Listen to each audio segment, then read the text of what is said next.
Sahabat risalah kehidupan. Semoga sahabat selalu dalam lindungan Allah dan segala hajat yang dilangitkan secepatnya terkabul.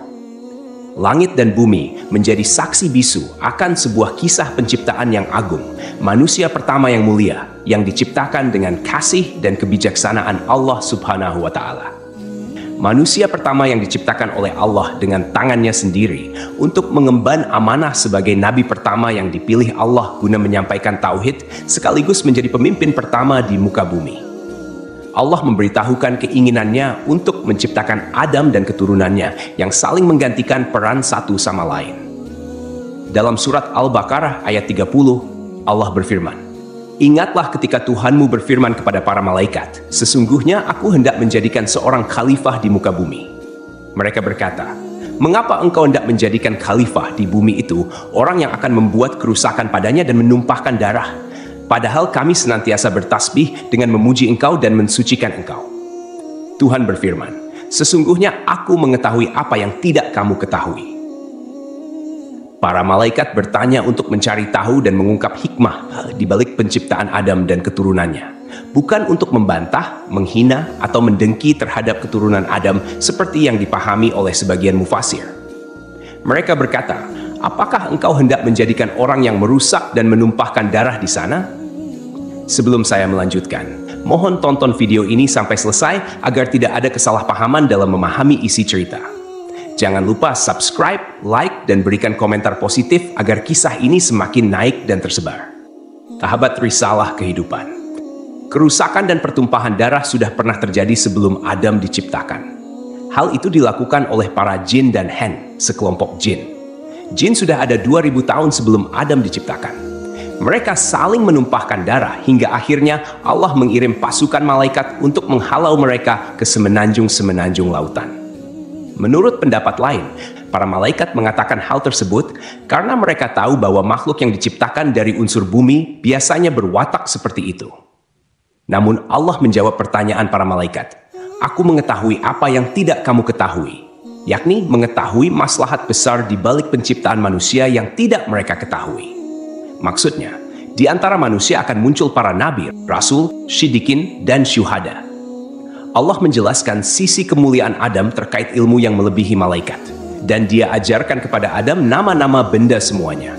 Allah menciptakan Adam dengan tangannya sendiri sebagai bentuk penghormatan kepadanya.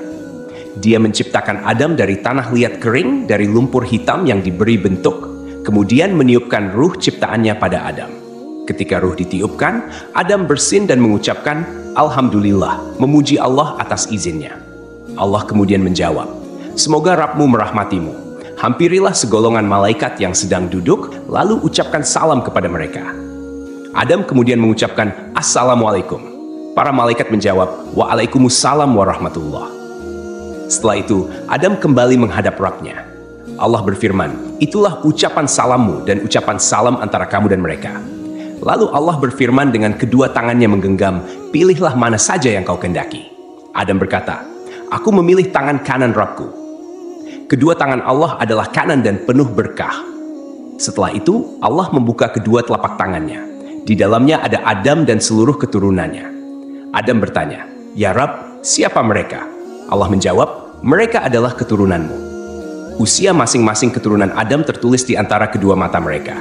Di antara mereka ada seorang yang memiliki cahaya paling terang, tetapi usianya hanya 40 tahun.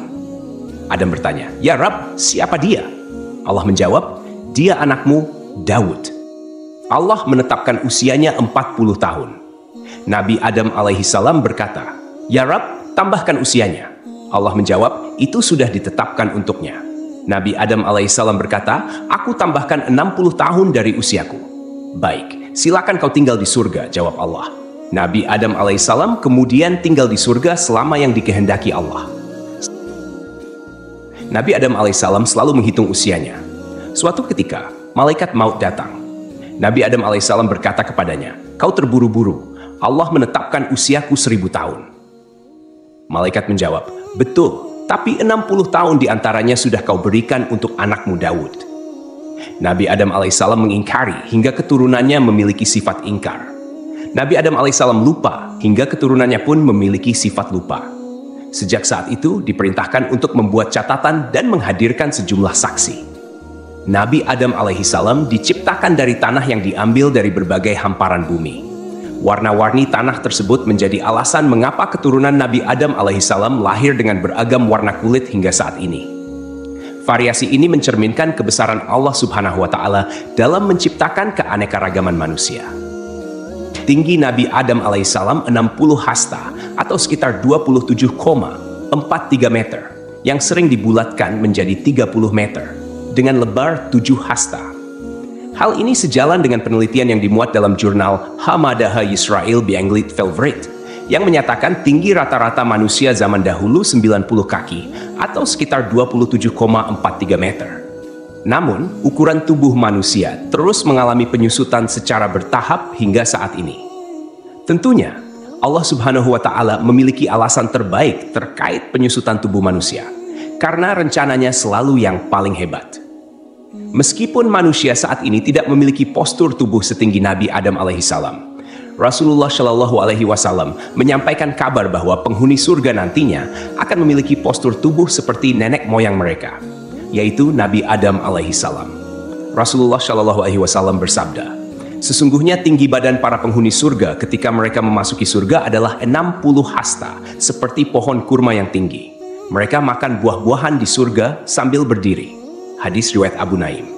Allah juga mengajarkan kepada Nabi Adam alaihissalam nama-nama benda yang diketahui manusia, mulai dari manusia, hewan, bumi hana, lautan, gunung, unta, keledai, dan nama-nama benda lainnya.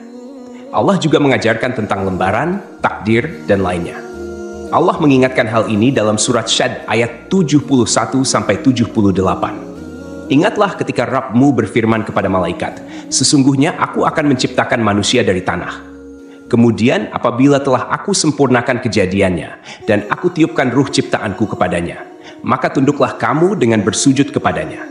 Lalu para malaikat itu bersujud semuanya, kecuali iblis. Ia menyombongkan diri dan ia termasuk golongan yang kafir. Allah berfirman, "Wahai iblis, apakah yang menghalangi kamu sujud kepada yang telah aku ciptakan dengan kekuasaanku? Apakah kamu menyombongkan diri atau kamu merasa termasuk golongan yang lebih tinggi?" Iblis berkata, "Aku lebih baik daripadanya karena engkau ciptakan aku dari api, sedangkan dia engkau ciptakan dari tanah." Iblis memberikan alasan yang sama sekali tidak berguna, bahkan alasannya itu lebih besar dosanya dibanding perbuatannya. Allah menjawab, "Kalau begitu, keluarlah kamu dari surga. Sesungguhnya kamu adalah makhluk yang terkutuk, dan sungguh kutukanku tetap atasmu sampai hari pembalasan." Iblis berkata, "Ya Tuhanku, tangguhkanlah aku sampai pada hari mereka dibangkitkan." Allah menjawab, "Maka sesungguhnya kamu termasuk golongan yang diberi penangguhan sampai pada hari yang telah ditentukan waktunya, yakni hari kiamat." Iblis berkata, "Demi kemuliaanmu, pasti aku akan menyesatkan mereka semuanya, kecuali hamba-hambamu yang terpilih di antara mereka."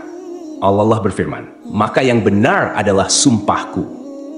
Dan hanya kebenaran itulah yang aku katakan. Sungguh, aku akan memenuhi neraka jahanam dengan kamu dan dengan orang-orang yang mengikutimu di antara mereka semuanya."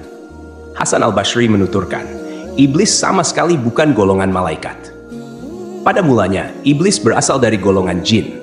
Namun ketika mereka berbuat onar di bumi, Allah Subhanahu wa Ta'ala mengutus sepasukan malaikat untuk membunuh dan mengusir mereka ke semenanjung-semenanjung lautan. Iblis termasuk di antara jin yang ditawan, kemudian dibawa naik ke langit dan singgah di sana. Saat para malaikat diperintahkan untuk bersujud, iblis enggan menuruti perintah itu. Ibnu Mas'ud menyatakan, iblis pada mulanya adalah pemimpin para malaikat di langit paling bawah.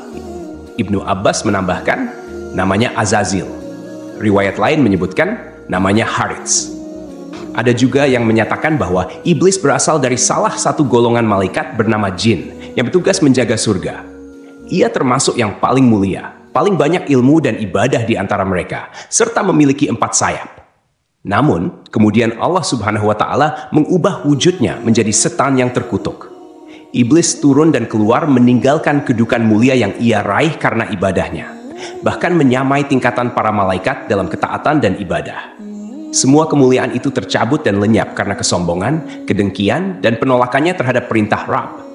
Akhirnya, ia diturunkan ke bumi dalam keadaan hina dan terusir. Iblis dikeluarkan dari surga, sedang Adam alaihi salam ditempatkan di surga. Adam berjalan di sana seorang diri tanpa seorang istri untuk mendampinginya agar merasa senang. Adam lalu terlelap sesaat, dan ketika bangun, ia mendapati seorang wanita duduk di dekat kepalanya. Wanita itu diciptakan Allah dari tulang rusuk Adam. Adam bertanya, "Kamu siapa?" Wanita itu menjawab, "Aku seorang wanita." Adam bertanya lagi, "Kenapa kau diciptakan?" Wanita itu menjawab, "Agar kau merasa senang padaku." Para malaikat kemudian bertanya kepada Adam, karena mereka mengetahui luasnya ilmu Adam. "Siapa namanya, wahai Adam?" Nabi Adam alaihissalam menjawab, "Namanya Hawa." Para malaikat bertanya lagi, "Kenapa disebut Hawa?" Nabi Adam menjawab, "Karena ia diciptakan dari benda hidup." Hawa diciptakan dari tulang rusuk sebelah kiri yang paling pendek saat Adam alaihissalam tertidur. Kemudian tulang tersebut diganti dengan daging. Setelah Hawa diciptakan, ia hidup bersama Adam alaihissalam di surga. Di surga tersebut, Adam dan Hawa memperoleh bimbingan, tuntunan, perintah, dan larangan dari Allah Subhanahu wa Ta'ala sebagaimana yang diberikan kepada umat manusia di dunia. Allah mengizinkan keduanya menikmati segala jenis makanan di surga, kecuali buah dari pohon terlarang. Para mufasir memiliki berbagai pendapat terkait pohon dan buah terlarang ini. Sebagian ulama berpendapat bahwa yang dimaksud adalah pohon anggur. Orang-orang Yahudi menyebutkan bahwa pohon tersebut adalah gandum, sementara sebagian ulama lainnya mengatakan buah itu adalah kurma. Abu Aliyah menyatakan siapapun yang memakan buah pohon tersebut pasti mengeluarkan hadats, dan di surga tidak pantas ada hadats.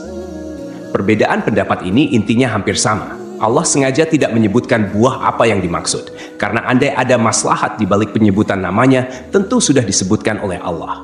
Kemudian, iblis berusaha mengeluarkan Adam dan Hawa dari surga karena iri terhadap kemuliaan yang Allah berikan kepada mereka. Iblis memang dilarang masuk surga dengan cara baik-baik, tetapi ia menyusup ke dalamnya dengan cara yang hina. Dalam tafsir Al-Qurtubi, disebutkan bahwa iblis masuk ke dalam surga melalui mulut seekor ular. Setelah iblis menawarkan diri kepada semua binatang, tidak ada yang bersedia membantunya masuk surga, hingga seekor ular setuju membawanya. Ular itu memasukkan iblis ke dalam perutnya, lalu masuk ke surga. Ketika ular itu keluar, iblis pun keluar dari dalam perutnya, kemudian menuju pohon larangan bagi Adam dan Hawa.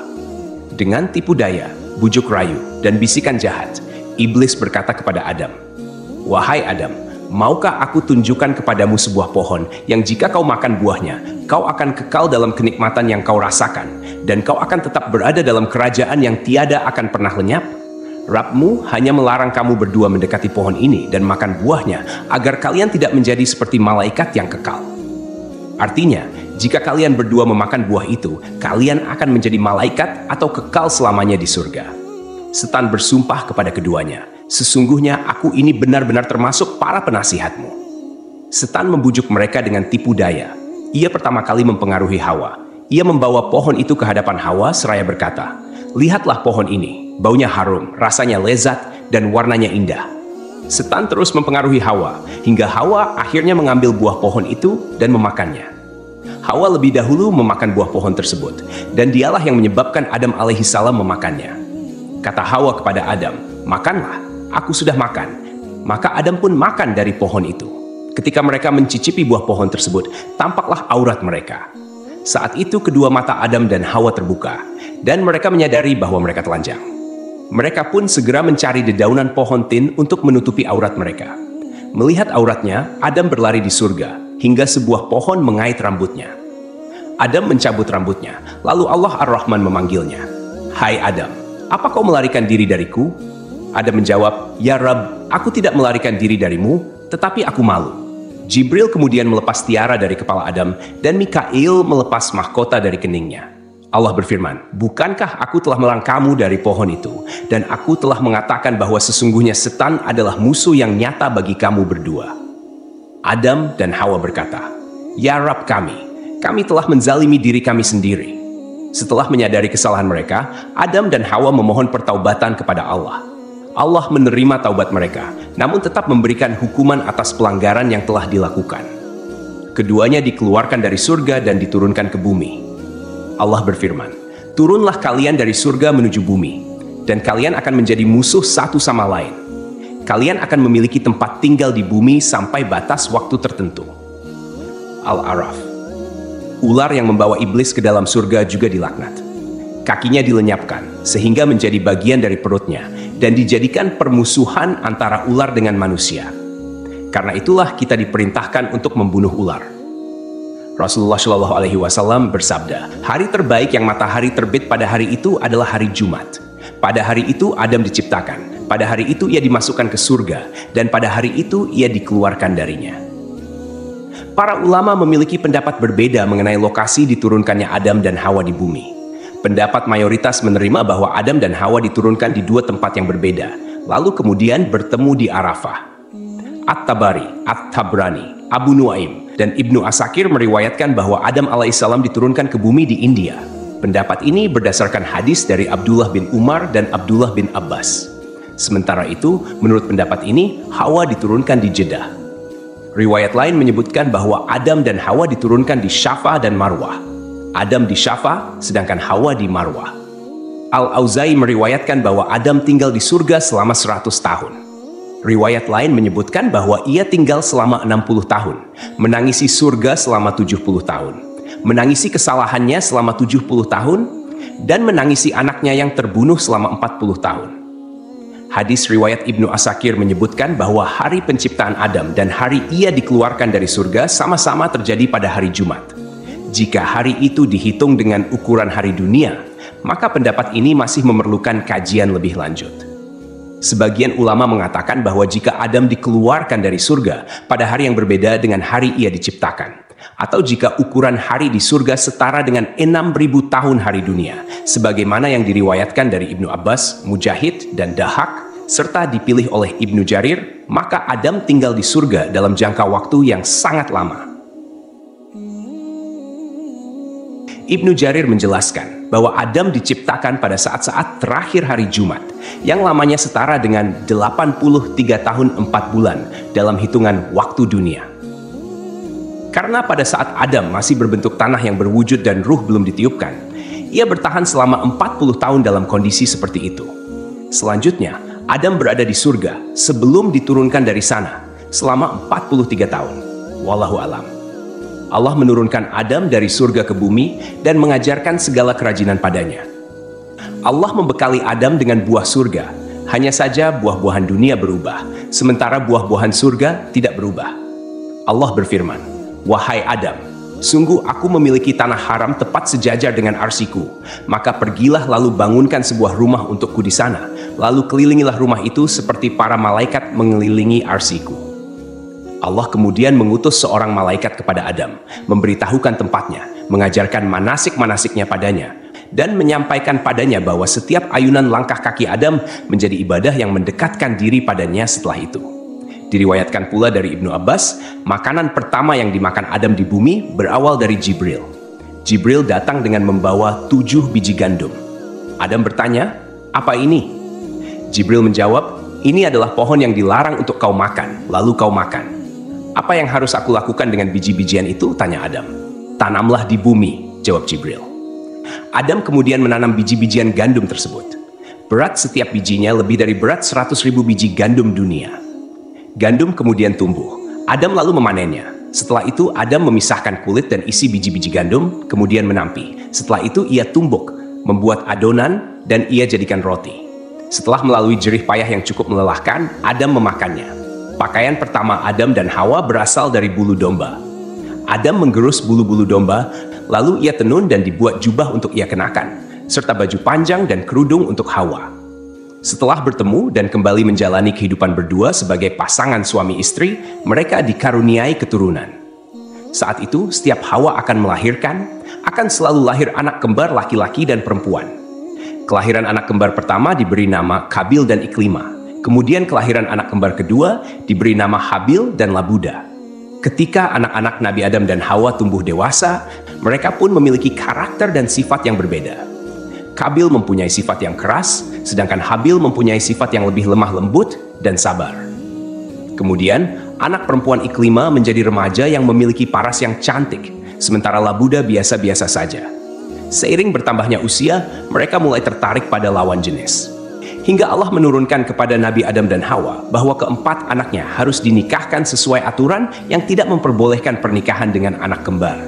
Dengan kata lain, Qabil tidak bisa menikah dengan Iklimah. Begitupun Habil yang tidak bisa menikahi Labuda. Setelah Nabi Adam menyampaikan aturan pernikahan kepada saudara kembarnya, ternyata Qabil menolak dan ingin menikahi Iklimah. Qabil tak segan melontarkan kata-kata yang kurang pantas kepada ayahnya dan mengatakan, "Saya lebih berhak untuk Iklimah dan Habil pun lebih berhak dengan saudari perempuan sekandungnya." Ketentuan ini bukan dari Allah, tapi hanya akal-akalanmu saja. Demikianlah Qabil berteriak dengan marah. Untuk menyelesaikan perselisihan antara anak laki-lakinya sendiri, Nabi Adam mengajukan solusi, yaitu Qabil dan Habil harus berkurban. Kurban yang diterima di sisi Allah akan menentukan siapa yang berhak menikahi Iklimah. Setelah itu, Adam pergi untuk menunaikan ibadah haji ke Mekkah dan menitipkan anak-anaknya kepada langit. Kemudian Adam berkata kepada langit, "Jagalah anak-anakku sebagai amanat." Namun, langit enggan menerima permintaannya itu. Adam kemudian menitipkan anak-anaknya kepada bumi dan gunung, tetapi mereka semua menolak. Qabil justru menerima permintaan ayahnya untuk menjaga saudara-saudaranya. Maka Adam berkata kepada Qabil, "Ya, pergilah engkau. Kelak bila engkau kembali, engkau akan menjumpai keluargamu seperti yang engkau sukai." Setelah Adam berangkat, mereka berdua melakukan kurban.